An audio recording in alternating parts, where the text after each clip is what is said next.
Can't talk here, folks. Like I said. I know someone.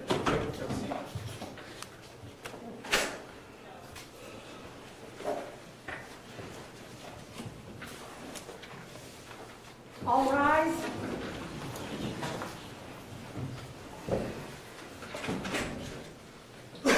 Hear ye, hear ye, hear ye. This honorable court is open pursuant to adjournment. The Honorable William T. McGinty presiding. You may be seated. Afternoon, everybody. Afternoon, yeah.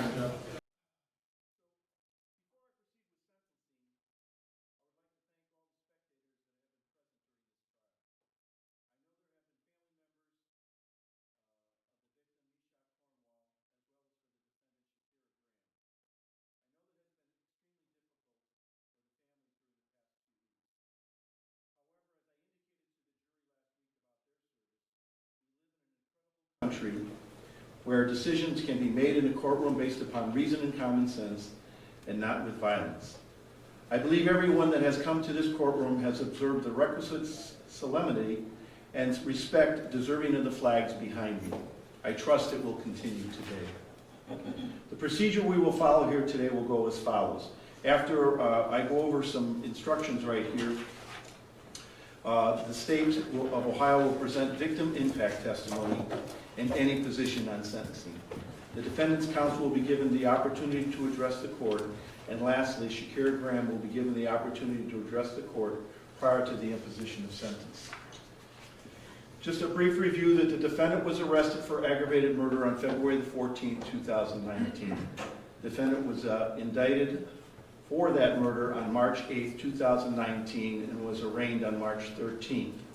Trial commenced on February the 18th, 2020. The jury received the case on Thursday, February 27th, and returned its verdict in open court on Friday, February 28th. The defendant was found guilty of all charges of the indictment, with the exception that in count 1 of the indictment, wherein the defendant was found guilty of the lesser included offense of murder in violation of 2903.02a. Furthermore, the defendant was found guilty of all the specifications which we refer to as gun specifications under 2941.14a and 2941.15a, the 1 and 3 year gun specifications that were contained in counts 1 through 7. The court is of the opinion that counts 1, 2, 3, 4, 5, and 6 are allied offenses of similar import, and that the prosecutor will have to elect which crime to be sentenced under. The court believes that counts 7 for grand theft and count 8 for receiving stolen property are not allied offenses of similar import. And Mr. Prosecutor, do you have which one you're going to be sentenced under? Thank you, Your Honor. Your Honor, we would agree with the court's position. We do believe that counts 1 through 6 are allied offenses. And based on this fact, Your Honor, we would be asking this court to sentence the defendant, Ms. Graham, to count 2 aggravated murder. Okay. Thank you, Judge. Okay, so before imposing sentence, Ms. Graham, I would note for the record that I will be considering the following at this hearing today. The record that has been made during the course of this trial and all proceedings, the oral statements that will be made in open court here today, the plea negotiations or the lack thereof, the victim impact statements, and any other information that I received during the course of this sentencing hearing. The court must and will formulate its decision based upon the overriding principles and purposes of felony sentencing, namely to protect the public from future crime by the defendant or others, and to punish the offender using the minimum sanctions that the court determines will accomplish those purposes without imposing an unnecessary burden on the state or local government resources. To achieve these purposes, the court has considered the need for incapacitation, deterrence, rehabilitation, and providing for restitution. The court must and has also considered the seriousness and recidivism factors pursuant to the offense and the offender pursuant to 2929.12 of the revised code. The court must and will ensure that the sentence being imposed does not demean the seriousness of the crime and the impact it has on the victim, and is consistent with other similar offenses committed by like offenders. Finally, the sentence is not based upon any impermissible purposes, namely the race, ethnic background, gender, or religion of Ms. Graham. Ms. Graham, do you understand everything I said so far? Yes, sir. Okay. Further, Ms. Graham, you may be eligible for earned days of credit under the circumstances specified under 2967.193. To earn credit is not automatic. You may only do so by productive participation in educational, vocational, and/or substance abuse treatment programs and/or prison industrial employment of up to 8% of your stated prison terms. Post-release control notifications pursuant to counts 7 and 8. Post-release control will be a part of your sentence on counts number 7 and 8, and it's a discretionary period not to exceed more than 3 years. That means that the adult parole authority will determine if they want you on that particular reporting. Ms. Graham, if you should violate the terms and conditions of that post-release control, the parole board may conduct a hearing, and at the conclusion of the hearing, the adult parole authority could return you to prison for up to 1/2 of the originally stated sentence for that charge. Do you understand that? Furthermore, should you fail to report to your parole officer while on post-release control, you could be indicted by the grand jury for the crime of escape. Furthermore, if you should commit any felony while on post-release control at the conclusion of the case, either by trial or plea, the sentencing judge for the new case would have the option of sentencing you to an additional 1-year sentence or what time remains on your unused supervision time consecutive to that new original sentence. Do you understand that? Okay. So at this time right here, I will turn it over to the State of Ohio for any presentation that they may have. Okay? Thank you, Judge. Your Honor, at this time, the state is going to be called for Meshach Cornwall's mother, Jacqueline Harrigan, who would like to address the court. Okay. Come forward.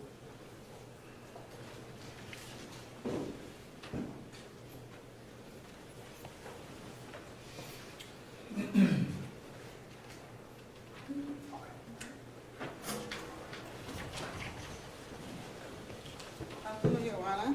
Good afternoon. And again, for purposes of the record, would you please state your name, spell your last name for the record? Jacqueline Harrigan, Harrigan.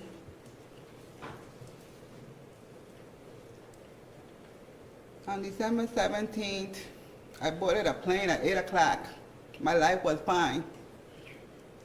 I got off that plane around 9:30, December 17th. My life was fine. I put my keys in my side door, and as I entered my home, I found my 27-year-old son at the bottom of the stairs. That was the impact that affected my life until this very day, until the day I die. Meshach, I was blessed to be Meshach's mom. He was the best thing that ever happened to me. People always used to compliment me about how wonderful my son was.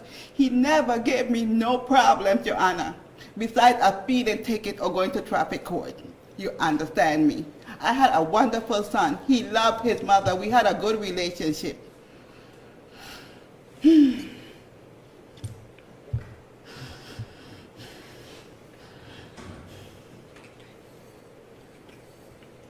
Meshach was loving and Meshach was kind.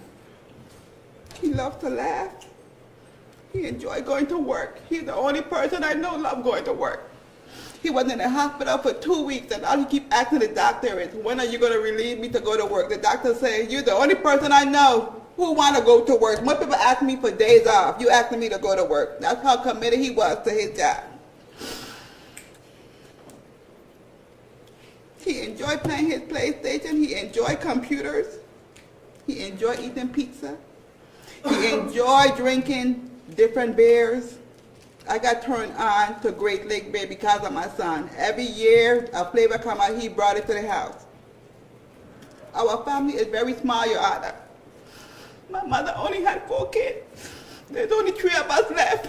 Me and my sister only had 1 child apiece. I lost my son on December 17th. He never forgot a birthday. He never forgot a Christmas. He never forgot a Mother's Day. He gave the best gift.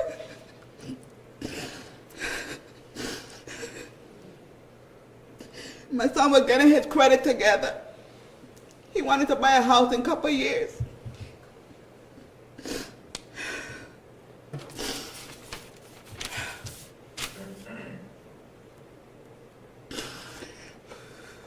Your Honor, my life right now is filled with sorrow, pain, an everlasting yearning for what I could never have back. I sat here for 2 weeks, and my heart grieved for this young lady, even though she took my son away, because she is just so foolish and ignorant to waste her life and to take my son's life. And for what? A PlayStation, some weed, a liquor, 2 guns? I mean, how long did that last her? A day? Come on now, they said they threw her out the hotel the next day, so how long did that money last her? She took my son's life, Your Honor.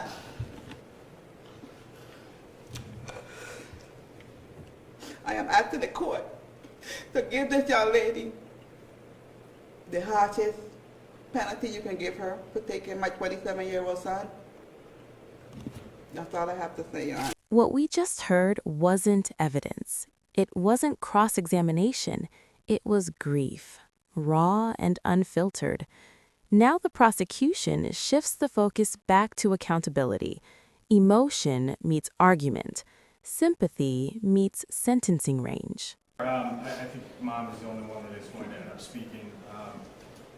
Judge, I think I said this to the jury, and it always, I get reminded of it again when we come in here. So often we're worried about what the law is and how long somebody's going to go to prison and the gun specification and allied offenses, and we forget about the impact that this has on the people around our victims. A mother should never have to bury her son, and you know, sometimes it is somebody's time, somebody's sick, or somebody is ailing. This was a nonsense, clueless crime that happened for no reason. I know before this trial met, I sat and I talked with Ms. Harrigan and her nephew. Her nephew was there when Meshach was found, and as we were going through this, I remember this, and he said, Meshach, if she wanted the stuff, he would have just given it to her. Because that's the kind of guy he was. He wasn't a violent man. He worked, he liked to play video games, and he was conned.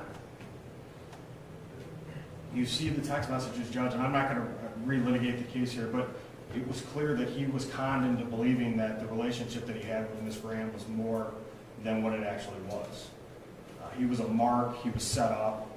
And when she came to his house that night, she knew what she was there to do. And I don't know what led to him dying that night, but I know that certainly she was the one that did it. And I know that for what she got to take his life was just absolute nonsense. So often, Judge, when we sit here in front of you, we're asking you to do or to give a sentence that is for however many years, and we don't know a lot about the defendant or what happened there. You had the opportunity, Judge, to see every single piece of this, to sit and listen to every piece of evidence and see how it pointed to her piece by piece by piece, and how the other people that were alleged to be involved were eliminated based on DNA and cell phones and text messages and all of those things. But the biggest thing that I walked away from this case, Judge, and the biggest reason that I want you to impose a sentence that shows her just how useless and nonsensical her actions were, was a statement that she made during her hour and 15-minute statement that was littered with lies and inconsistencies. And it's very rare, Judge, that we get to say it and we have proof of it when we say that a defendant has showed no remorse.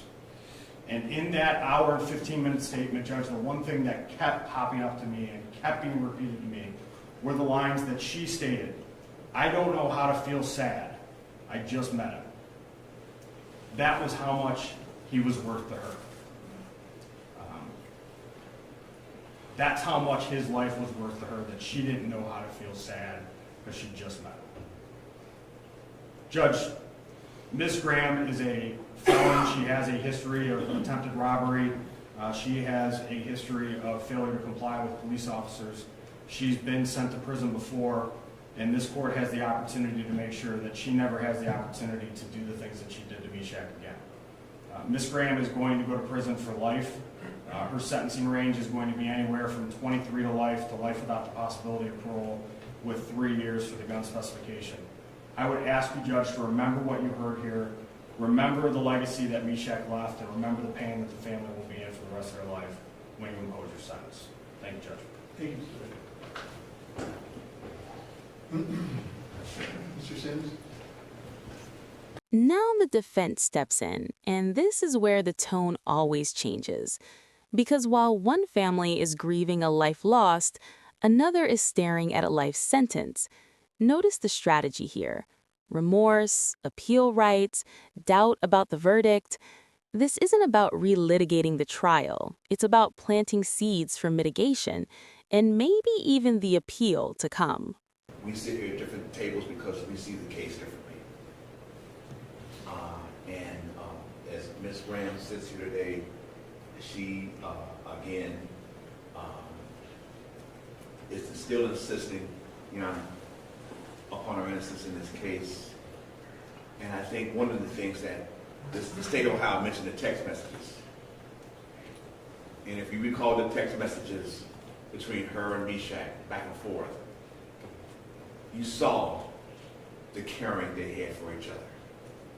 Judge, you sat there and you saw it yourself. Again, the jury saw it a different way. Judge, I think that the jury lost their way, in my opinion. But that was the verdict. That's how we work. We live with the verdict given us by the jury. We don't always agree with the verdict, but that was their verdict. And again, Judge, she's very sorry and compassionate, and wish that day never happened to someone that she really cared about. And Judge, again, she has a very modest criminal history, as you know, and we know certain sentences in this case, such as this case, are statutory, and she understands she's looking at a life sentence, Judge. But again, she has indicated to me she vows to appeal her sentence in this matter, Judge, and she vows to not stop fighting until she wins her innocence in this matter. And at this point, Judge, we throw ourselves upon the mercy of this court. I think her dad would like to say a few words, and then Shakira would say a few words. Okay. If that's appropriate, Judge. Okay. Sir, you want to come forward? Yeah, come on, me, please. Okay, yeah. State your name for the record, please. My name is Colonel Graham. Last And your name relationship to Shakira, please. Graham. Graham. I'm Shakira's father. Thank you, Judge, for letting me address the court. I appreciate the way in which you conducted this court. I sat here too for 2 weeks. I'm Shakira's father. Her mother's also present in the courtroom, along with her stepmother and also other members of our family. I do apologize. I do want to express my sympathy to Ms. Harrington in the death of her son. I want to say simply, as I sat here, I want you to know I've been a pastor. I'm a United Methodist pastor. And I've served in that capacity for 34 years. Her mother's also a pastor. In my 34 years as a pastor, on 9 occasions, I have stood with families and I've eulogized their family members that have been murdered, many who are unsolved. One of the persons in the courtroom today who has been here is Sister Denise McCrae. Her son, 29 years old, murdered in Cincinnati. I eulogized her son. Just in January, I eulogized the son of a friend who was Shakira's age in Akron, Ohio, killed on New Year's Eve. My daughter was raised in a home with pastors. She was taught right from wrong. It is my full belief I accept the decision of the court. But as her father, as someone who knows her, I do not believe that my daughter committed the act that she has been convicted of. I simply ask, Judge, that you would use your discretion as you have in her sentencing. She has 2 small children at home, and I know that you are required by law to do what you must do. I will pray for her. I will pray for this family. And I pray that all will somehow find healing, and I pray for a day of justice. I pray that somehow the person who committed the act will be found. In the meantime, the court has spoken, and I pray that you would just show leniency, that one day my daughter may be able to embrace her 2 young children who await her at home. I thank you for allowing me to address this court, and I pray, again, I just pray for all of those impacted by what has happened, the death of this young man. Thank you for letting me address the court. Your Honor, Shakira Graham, like to say a few words. Okay. Ms. Graham? You want to stand where you are? I didn't see you, yeah. Yeah, could you, right here. Can you get up? Thank you. Your Honor, I would like to first thank you for the part that you played and partake in seeking justice. I would like to thank everybody who seeks justice. And I would like to express my condolences to Bishop's family. I would also like to acknowledge that I did not come to trial as a self-possessed murderer seeking to be found not guilty and killed as a murderer. Well, I came to trial to fight for my innocence. And I'm sorry for what happened to me, but I will continue to fight for my innocence. And that's all I have to say. Okay, thank you.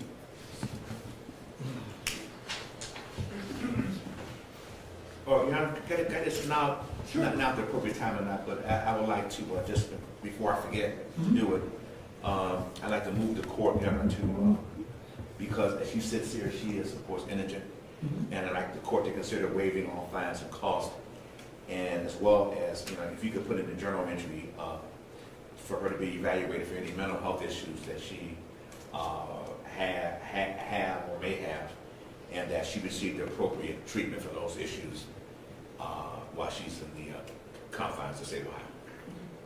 And again, that should be given credit for all they served. Okay, great. Yeah, thank you so much. So we're here. This is it.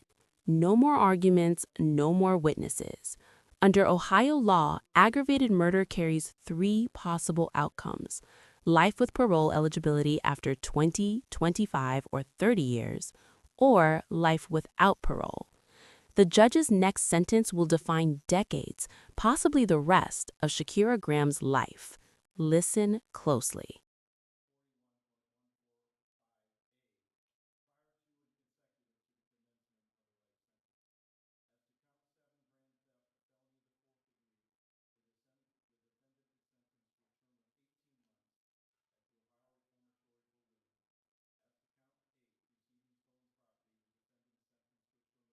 Months at the Ohio Reformatory for Women.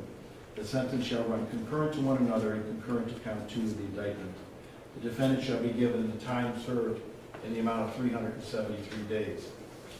Shakira Graham, it is my duty to inform you of your appellate rights that you possess here today pursuant to Ohio Criminal Rule 32B. This is notification of your right to appeal pursuant to this rule. Since you have been found guilty and sentenced to prison, you have a mandatory right to appeal. As indicated by your lawyer and with your statement of it, are you unable to pay the costs of the appeal? Okay. Then counsel will be appointed for you without cost.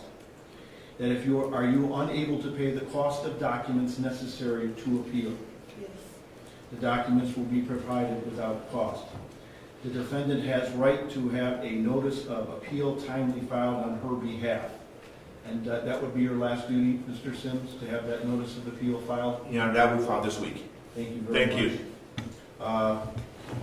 Therefore, then, we will order that the transcript be provided at state's cost, and counsel will be appointed and will be in either today's journal entry or by the end of the week. Anything further from the state of Ohio? No, Your Honor, thank you. Anything further from the defendant? Your Honor, thank you. Okay. Nothing Very further. German, thank you. All rise.